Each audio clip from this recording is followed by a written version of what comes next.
आकाशवाणी नागपूर. स्वाती सोनपेटकर आपल्याला प्रादेशिक बातमी देत आहे. ठळक बातम्या.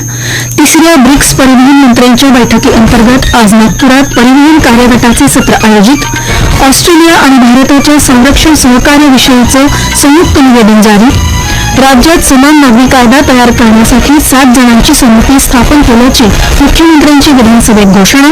आणि भारताचा 18 वर्षीय टेनिसपटू अर्णव पापरकर याने विम्बल्डन कनिष्ठ गटातल्या पुरुष एकेरीच्या उपांत्य फेरीत प्रवेश करून घडवला इतिहास. आता सविस्तर बातम्या. तिसऱ्या ब्रिक्स परिवहन मंत्र्यांच्या बैठकीअंतर्गत आज नागपुरात परिवहन कार्यगटाच्या सत्राचं उद्घाटन झालं. सत्रानंतर केंद्रीय परिवहन सचिव व्ही उमाशंकर यांनी सांगितलं की ब्रिक्स सदस्य देशांच्या परिवहन मंत्रालयांच्या अधिकाऱ्यांसोबत सर्क्युलर इकॉनॉमी, शाश्वत गतिशीलता तसंच परिवहन क्षेत्रातील विविध महत्वाच्या मुद्द्यांवर सविस्तर चर्चा झाली. यावेळी सदस्य देशांनी परिवहन क्षेत्रातील सर्वोत्तम पद्धती आणि परस्पर सहकार्याच्या संधींवरही विचारविनिमय केला. ये तीसरा ब्रिक्स की ट्रांसपोर्ट वर्किंग ग्रुप की मीटिंग है मिनिस्ट्रियल लेवल की, और इसमें जो हमारी परस्पर संबंध है ट्रांसपोर्ट के सेक्टर में उसको आगे बढ़ाने की बहुत कोशिश की जा रही है. इसमें हम कई बिंदुओं पे वार्ता कर रहे हैं. एक तो है circularity and sustainability in construction in the transport side, दूसरा है अर्बन मोबिलिटी, तीसरा है रेलवे रिसर्च, चौथा है लॉजिस्टिक्स फ्रेमवर्क और पांचवा है सस्टेनेबल एविएशन. तो इन सारे पिलर्स में हमारी वार्ता चल रही है और मुझे उम्मीद है कि आज कल में हमारी वार्ता पूरी होगी और परसों जब सारे मंत्रीगण होंगे विभिन्न देशों के, वहां पर वे संधि हम करार साइन करेंगे. दरम्यान 11 जुलै रोजी होणाऱ्या ब्रिक्स परिवहन मंत्र्यांच्या बैठकीचं अध्यक्षस्थान केंद्रीय रस्ते वाहतूक आणि महामार्ग मंत्री नितीन गडकरी भूषवणार असून ही बैठक 12 जुलैपर्यंत नागपुरात सुरू राहणार आहे. भारत आणि ऑस्ट्रेलियाची द्विपक्षीय भागीदारी भविष्यासाठीचं एक भक्कम नातं असून आर्थिक आणि व्यापारविषयक सहकार्याला मिळालेली गती हे या चर्चेचं यश असल्याचं प्रतिपादन पंतप्रधान नरेंद्र मोदी यांनी केलं. पंतप्रधान नरेंद्र मोदी आणि ऑस्ट्रेलियाचे प्रधानमंत्री अँथनी अल्बनीज यांनी दोन्ही देशांमधल्या संरक्षण सहकार्याबाबतचं संयुक्त निवेदन जारी केलं. त्यावेळी ते बोलत होते. ऑस्ट्रेलियात मेलबर्न इथं दोन्ही नेत्यांची आज बैठक झाली. त्यानंतर हे निवेदन देण्यात आलं. भारत आणि ऑस्ट्रेलिया या देशांमधल्या सामायिक घटकांवर पंतप्रधान म्हणाले, भारत और ऑस्ट्रेलिया दो वाइब्रेंट डेमोक्रेसीज हैं, दो मल्टीकल्चरल सोसाइटीज हैं और दो महत्वपूर्ण ओशन पावर्स हैं. हमारी ये समानताएं और हमारा कॉमन वर्ल्ड व्यू हमें गहरे आपसी विश्वास के साथ निरंतर आगे बढ़ने की प्रेरणा देते हैं. आज तीसरी एनुअल समिट से हमारे सहयोग में कई नए आयाम जुड़े हैं. दोन्ही देशांमध्ये 2022 साली झालेला आर्थिक आणि व्यापारी सहकार्य करार विक्रमी वेळेत लागू झाल्यानंतर भारतातून ऑस्ट्रेलियाला होणारी निर्यात दुप्पट झाल्याचं यावेळी मोदी यांनी सांगितलं. हिंद प्रशांत क्षेत्रात शांतता, स्थैर्य आणि प्रगती साध्य करण्यासाठी दोन्ही देशांमध्ये सहकार्य आवश्यक आहे असं पंतप्रधान मोदी यांनी म्हटलं आहे.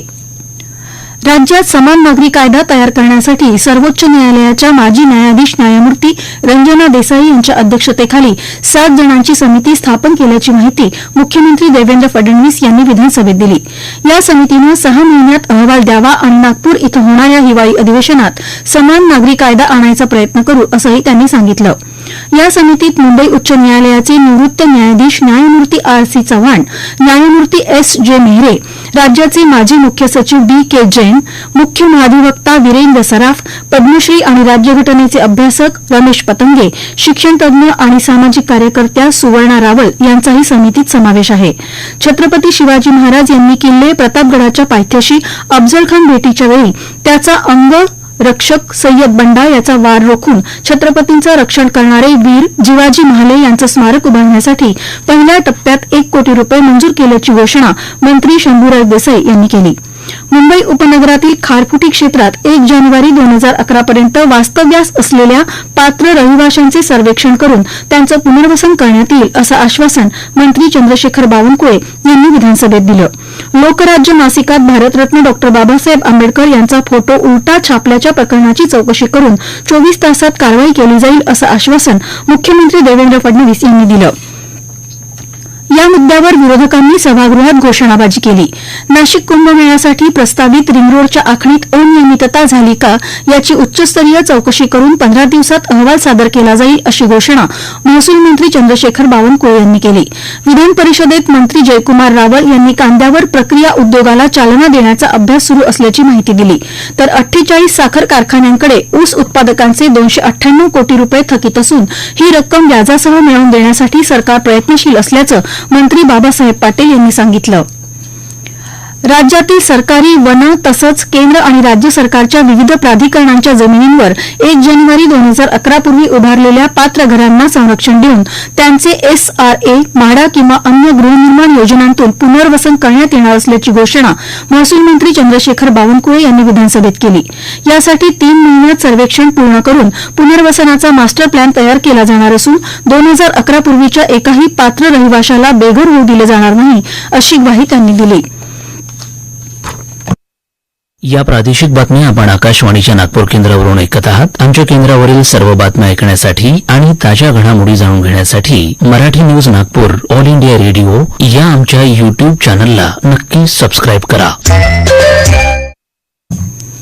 आकाशवाणीचं हे नागपूर केंद्र आहे. छत्रपती शिवाजी महाराज महाराजस्व अभियानाचा विस्तार करत राज्यातील प्रत्येक विधानसभा मतदारसंघात 22, 25 किंवा 26 जुलै रोजी एका भव्य शासकीय महाशिबिराचं आयोजन करण्यात येणार असल्याची घोषणा महसूल मंत्री चंद्रशेखर बावनकुळे यांनी विधानसभेत केली. या शिबिरात सेवा हमी कायद्याअंतर्गत विविध शासकीय सेवा, महिला शेतकरी ओळखपत्रे आणि गावठाणांच्या स्वामित्व सनदांचं वाटप केलं जाणार असून राज्यातील किमान 10 लाख कुटुंबांना योजनेचा लाभ देण्याचा शासनाचा संकल्प आहे. धरती आबा भगवान बिरसा मुंडा योजना ही आदिवासी बांधवांच्या आर्थिक आणि सामाजिक विकासासाठी राबवण्यात येत असून या योजनेअंतर्गत विहिरींच्या कामात गैरव्यवहार झाल्याचं आढळल्यास संबंधित अधिकाऱ्यांवर आणि कर्मचाऱ्यांवर फौजदारी गुन्हा दाखल करून निलंबनाची कारवाई करण्यात येईल अशी माहिती कृषी राज्यमंत्री आशिष जयस्वाल यांनी विधानसभेत दिली. महाराष्ट्र टीईटी पेपरफुटी प्रकरणात ठाणे पोलिसांनी उत्तर प्रदेशातून हरिओम आणि पवन यादव या आणखी 2 आरोपींना अटक केली आहे.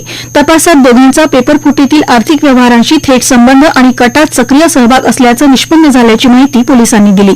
दोघांना न्यायालयात हजर करण्यात येणार असून या प्रकरणातील इतर आरोपींचा शोध सुरू आहे.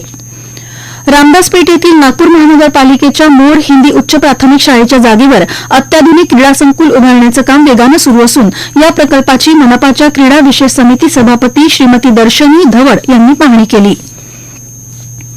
यवतमाळ जिल्ह्यातील वणी इथल्या वेस्टर्न कोलफील्ड लिमिटेडच्या मुंगोली आणि पैनगंगा कोळसा खाणींतील कोळसा वाहतूक भाजपच्या आंदोलनामुळे आज सकाळी 11 वाजल्यापासून ठप्प झाली. भाजप नेते विजय पिदुरकर आणि माजी आमदार संजीव रेड्डी बोदकुरवार यांच्या नेतृत्वाखाली 100हून अधिक कोळसा वाहतूक करणारे ट्रक रोखून धरण्यात आले. रस्त्यांची दुरवस्था, स्थानिक बेरोजगारांना रोजगार, रेल्वे अंडरपासमधील पाणी आणि चिखलाची विल्हेवाट तसंच पायाभूत सुविधांच्या मागण्यांसाठी हे आंदोलन करण्यात आलं. अयोध्येतील राम मंदिरातील कथित भ्रष्टाचाराच्या निषेधार्थ काँग्रेसनं आज गडचिरोलीतील फुटका देऊळ परिसरातील श्रीराम मंदिरात रघुपती राघव राजाराम भजन गाऊन आंदोलन केलं. जिल्हाध्यक्ष अॅडव्होकेट विश्वजित कोवासे यांनी मंदिरातील देणगी आणि दागिन्यांच्या कथित गैरव्यवहाराची सखोल चौकशी करून दोषींवर कठोर कारवाईची मागणी केली. भारताचा 18 वर्षीय टेनिसपटू अर्णव पापरकर यानं विम्बल्डन कनिष्ठ गटातल्या पुरुष एकेरीच्या उपांत्य फेरीत प्रवेश करून इतिहास घडवला आहे. गेल्या 36 वर्षात पुरुष एकेरी गटात इथवर पोहोचणारा तो भारताचा पहिला खेळाडू आहे. हवामान. विदर्भात नागपूरसह भंडारा, गोंदिया, चंद्रपूर, गडचिरोली आणि यवतमाळ जिल्ह्यात तुरळक ठिकाणी मेघगर्जनेसह सोसाट्याचे वारे आणि वादळाची तसंच हलक्या ते मध्यम स्वरूपाच्या पावसाची शक्यता हवामान खात्याकडून वर्तवण्यात आली आहे. शेवटी पुन्हा ठळक बातम्या. 3ऱ्या ब्रिक्स परिवहन मंत्र्यांच्या बैठकीअंतर्गत आज नागपुरात परिवहन कार्यगटाचे सत्र आयोजित. ऑस्ट्रेलिया आणि भारताच्या संरक्षण सहकार्याविषयीचं संयुक्त निवेदन जारी. राज्यात समान नागरी कायदा तयार करण्यासाठी 7 जणांची समिती स्थापन केल्याची मुख्यमंत्र्यांची विधानसभेत घोषणा.